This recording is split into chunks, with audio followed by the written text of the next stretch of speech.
صلوا على محمد وآل محمد.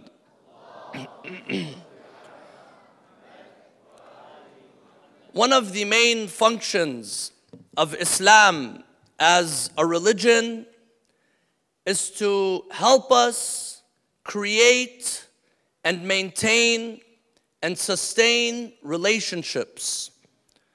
This is what religion is: establishing a vertical relationship between me and my Lord, between me and my Creator. This is a relationship. And second, it teaches me to establish healthy relationships with people around me. This is a horizontal relationship with my parents, with my family, with my friends, with my neighbors. So religion is all about relationships. And we, the human being, is all about relationships as well. We're a social being. We cannot live a day in our life without interacting, without communicating, without having a connection with other people. So this is the purpose of religion, to establish relationships. And we see that in our lives, there's a hierarchy of relationships. You have a very important relationship, and then you have a less important relationship, and then you keep going down and down. What is the most important relationship any single person should have in their life? The relationship with Allah subhanahu wa ta'ala. The bond with God. That is the single most important relationship that you will ever have in your life. Whether you realize it or not, whether you acknowledge it or not, that is the most important bond and relationship in your life. And Allah subhanahu wa ta'ala has commanded us. Allah subhanahu wa ta'ala has ordered us, وَقَضَى رَبُّكَ أَلَّا تَعْبُدُوا إِلَّا إِيَّاهُ. Your Lord has decreed that you do not have a relationship of worshiping anyone other than Allah subhanahu wa ta'ala. وَمَا خَلَقْتُ الْجِنَّ وَالْإِنسِ إِلَّا لِيَعْبُدُونَ. My purpose here on life is to worship God. لَا إِلَهَ إِلَّا أَنَا فَاعْبُدْنِي. I am Allah. There's no deity that is worthy of being worshipped other than me. فَاعْبُدْنِي. Worship me. Why? فَاعْبُدْنِي وَأَقِمِ الصَّلَاةَ لِذِكْرِي. And uphold prayer to remember me. Why? إِنَّ السَّاعَةَ آتِيَةٌ أَكَادُ أُخْفِيهَا. Because the hour is coming. Because the day of judgment is coming.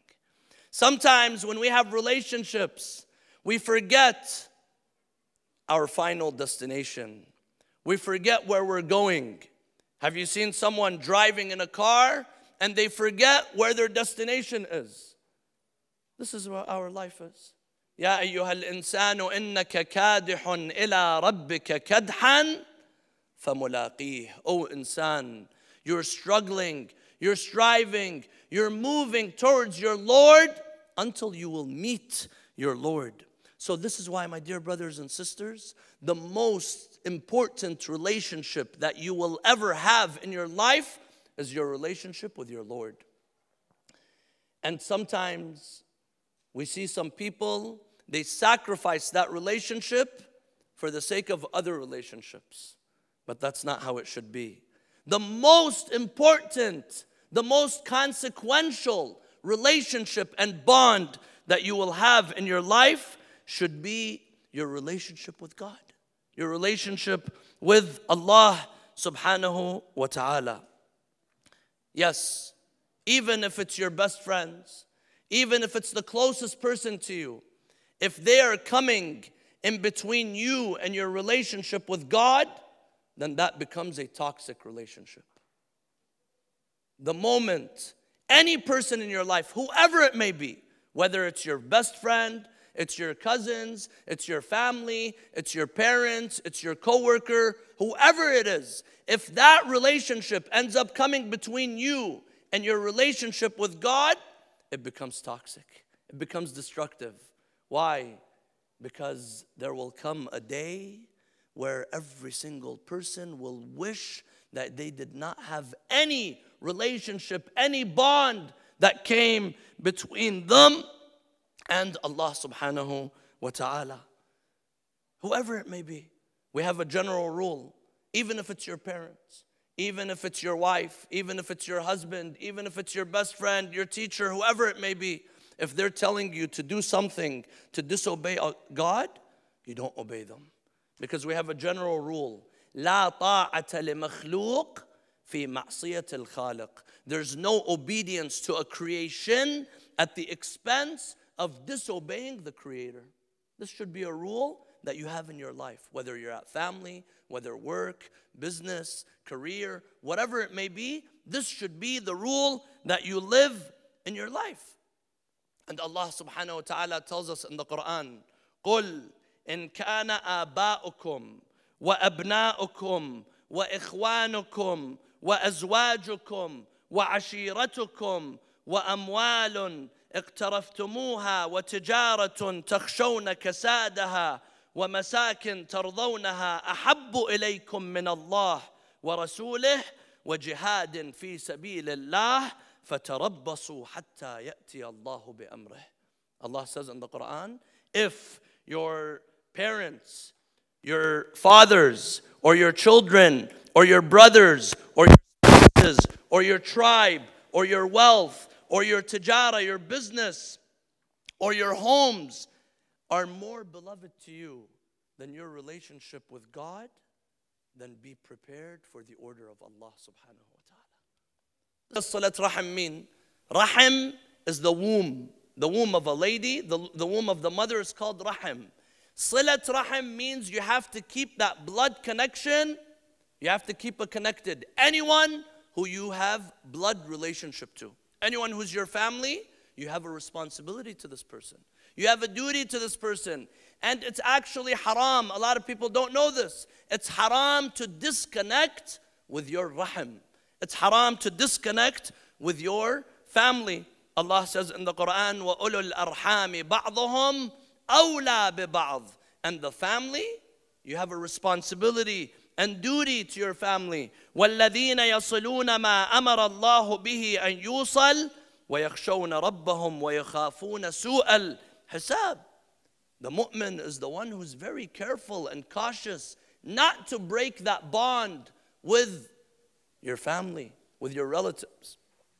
After your family, we have an extended circle, the larger circle of friends, community members, neighbors. Our neighbors have a right upon us. Our friends, people who we associate with, they have a haqq upon us. And Islam as a religion provides for us a criteria on who to befriend and how to deal with our friends. How should I deal with my friends? What should I do?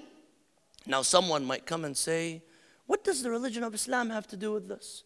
The religion of Islam is my relationship with God. And alhamdulillah, I have a healthy relationship with my Lord. Why does it matter if I'm befriending this person or that person? Why does it matter if I'm talking to this person or that person? Why does my religion have to get involved in every single detail in my life? Why does it matter if I'm talking to someone who is perhaps not a really good person, not a really moral person? Here, someone might ask this question, but the answer is that we are deeply impacted by our relationships. We are deeply impacted by who we associate with. And there's this famous saying, show me who your friends are, show me who your friends are, and I will tell you who you are.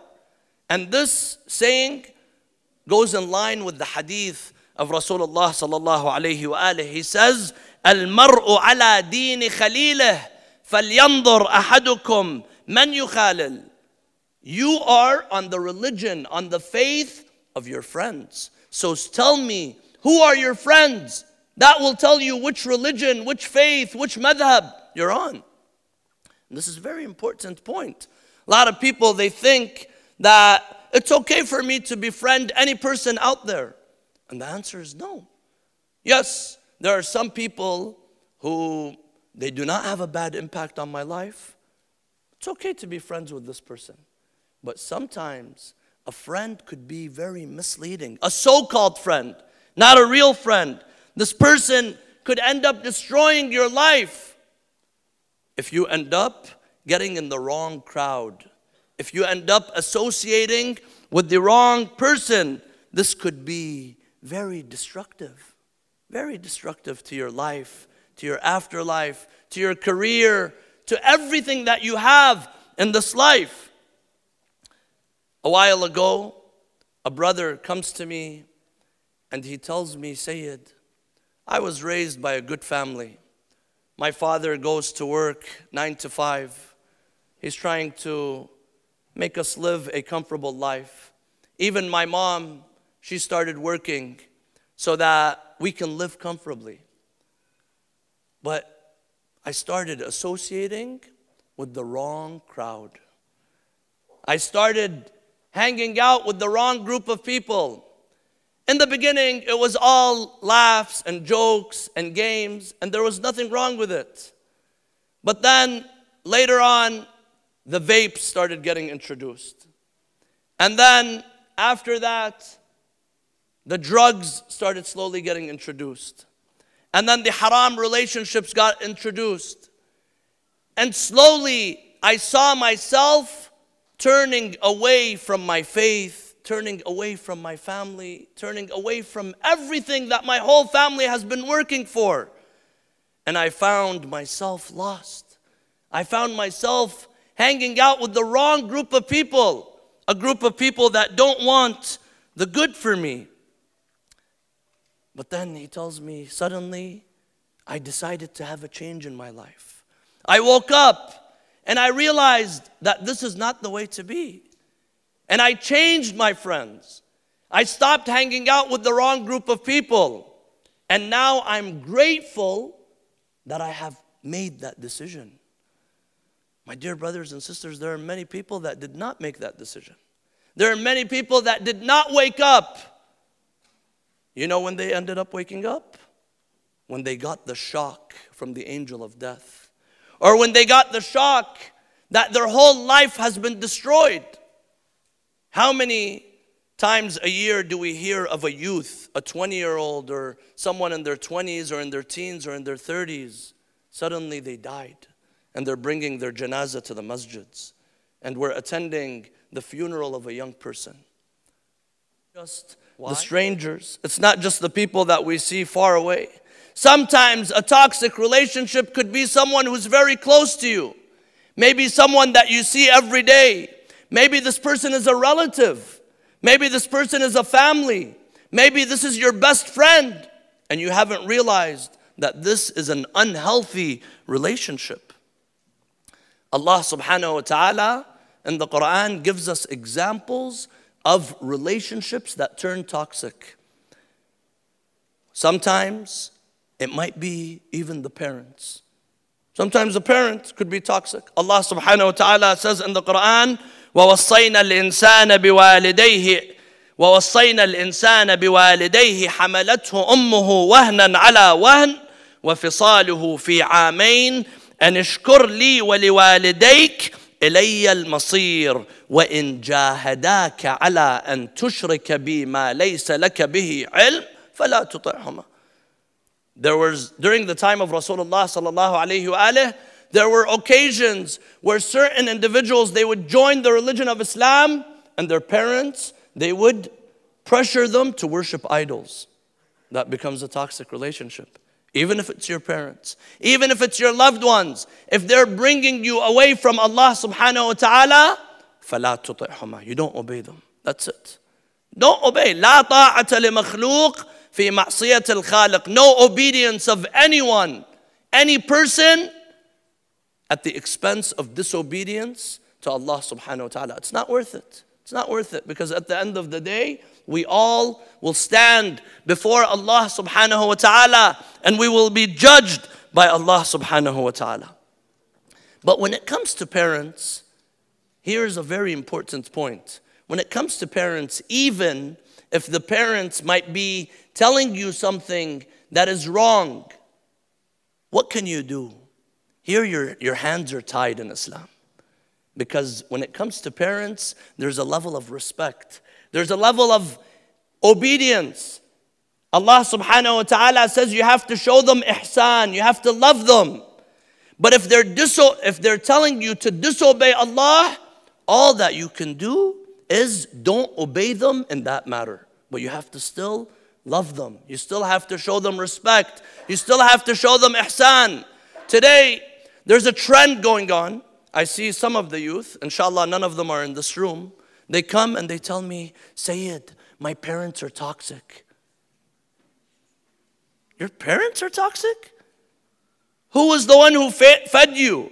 Who was the one who raised you? Who's the one that gave everything to you? You grew. Your flesh grew from the blood of your mother. It was your mother's milk that made you who you are. Now you come and you say, my parents are toxic? Get a life. Your parents are not toxic. The only time it could become toxic is if they're telling you to disobey Allah subhanahu wa ta'ala. But if they're telling you to come home at 11 o'clock, that doesn't make them toxic. If they're telling you to be careful for your grades, for your life, for your career, that doesn't make them toxic. Sometimes we need to reassess the way we look at things, my dear brothers and sisters. And this thinking, it comes from hanging around with the wrong group. When we start hanging around with the wrong group, this person makes me perceive my parents to be the enemy.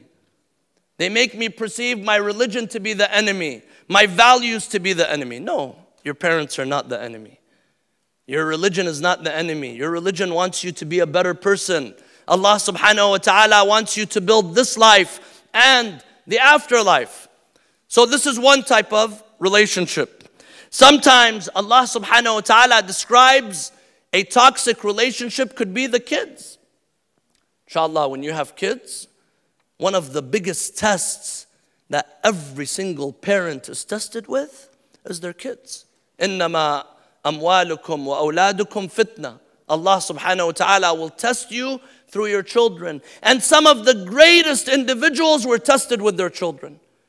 Is there anyone greater than Prophet Nuh alayhi salam? Prophet Nuh, he was tested with his own son. وَنَادَى نُوحٌ رَبَّهُ فَقَالَ رَبِّ إِنَّ ابْنِي مِنْ أَهْلِي وَإِنَّ وَعْدَكَ الْحَقِّ وَأَنْتَ أَحْكَمُ الْحَاكِمِينَ قَالَ يَا نُوحُ إِنَّهُ لَيْسَ مِنْ أَهْلِكَ إِنَّهُ عَمَلٌ غَيْرُ صَالِحٍ. Allah subhanahu wa ta'ala tells him that's it. The moment you tried to guide this person, you tried to show this person the way, you kept guiding him, he rejected, that's it. Yes, it's heartbreaking. Maybe it's destructive. But at the end of the day, you cannot sacrifice your akhirah because of your children. You cannot sacrifice your afterlife because of your relationships. That's it. There comes a time where relationships have to come to an end, even if it's a very close relationship. Sometimes the Quran describes a toxic relationship being the wife sometimes. Allah gives the example of ضرب الله مثلا للذين كفروا امرأة نوح وامرأة لوط كانتا تحت عبدين من عبادنا فخانتاهما فلم يغنيا عنهما من الله شيئا. Two prophets of God, Prophet Lut and Prophet Nuh.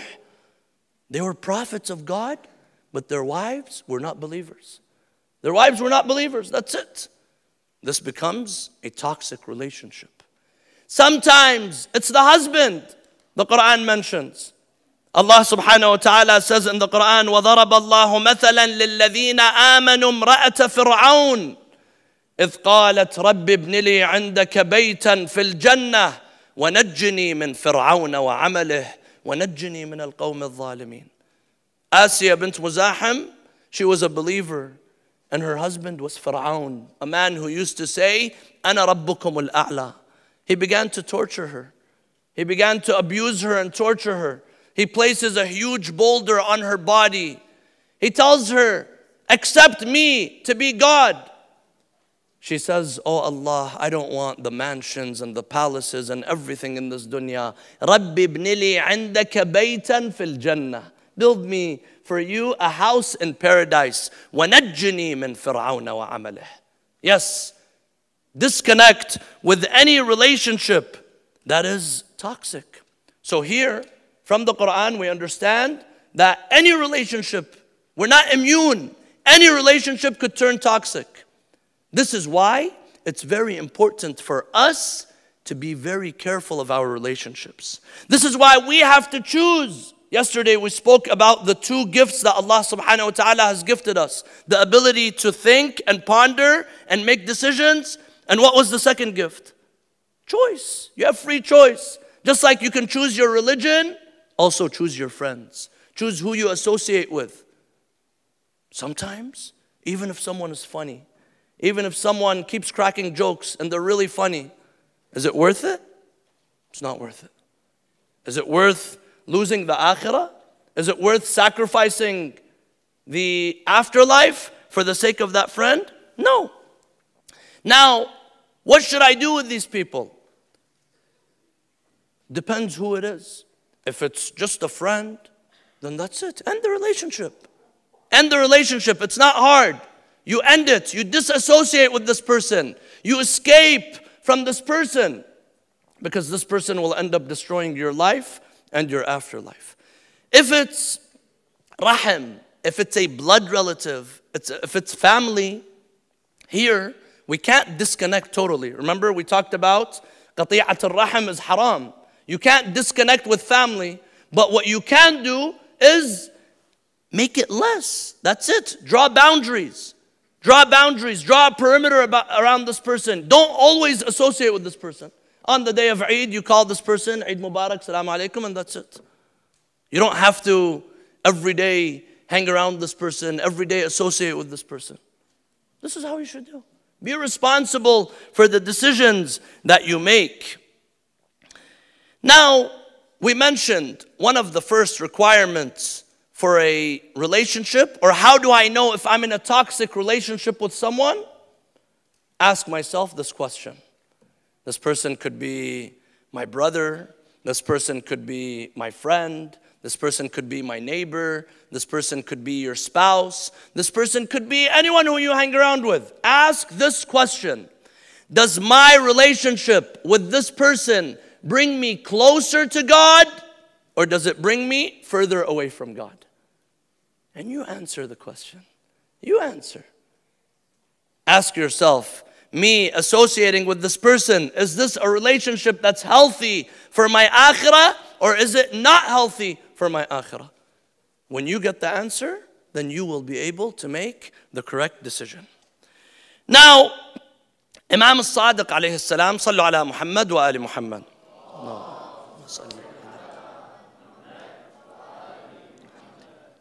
Imam al-Sadiq alayhi salam, he has a beautiful hadith on who to associate with. How should I choose my friend? Who should I spend time with? You know, sometimes the time that we spend with our friends and buddies ends up being more than the time we spend with our parents.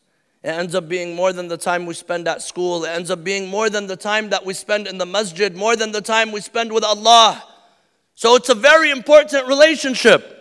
This is why Rasulullah sallallahu alayhi wa alayhi says, Al-mar'u ala dini khalilih. You're on the religion, on the faith of your friend. So be very careful who you choose as a friend.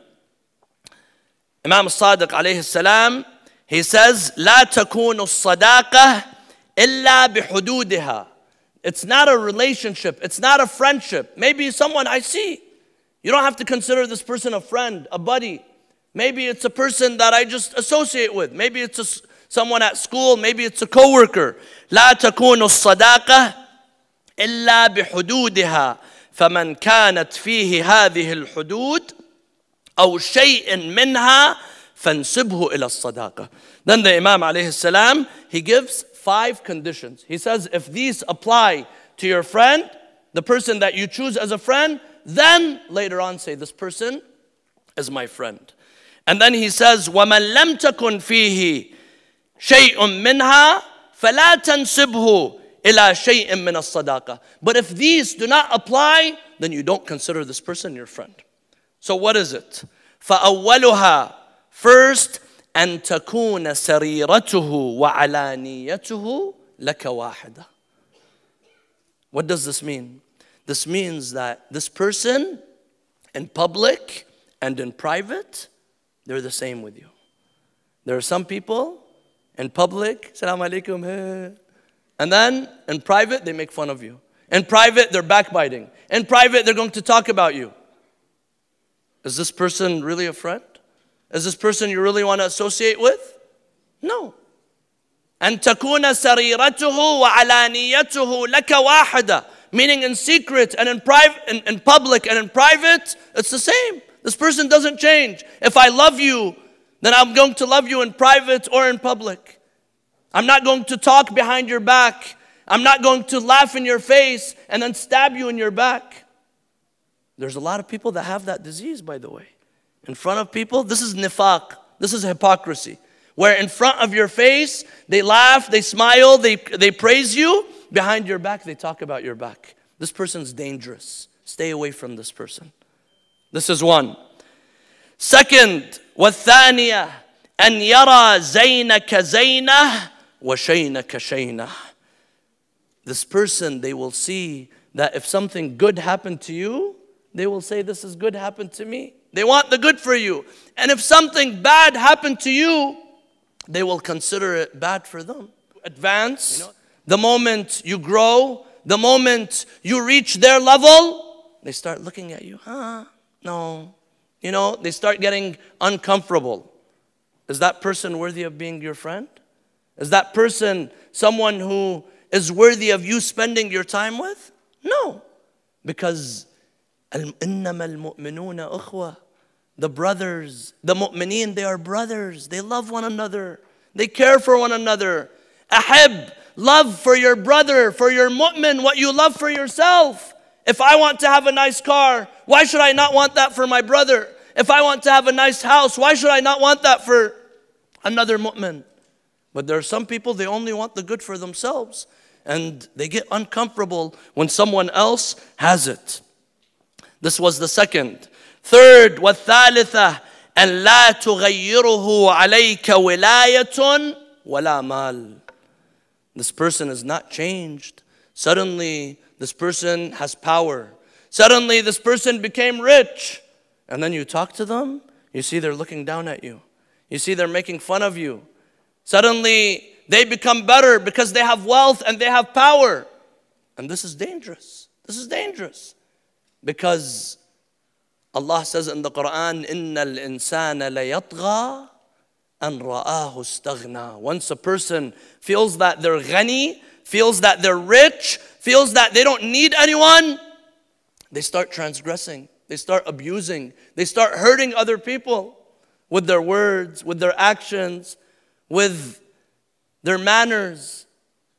You don't want to be friends with someone like that. Someone that's changed by a few dollars. Because they have a few dollars, now they're looking down at you. Don't be friends with this person. Fourth, أن لا يمنعك شيئا تناله مقدرته.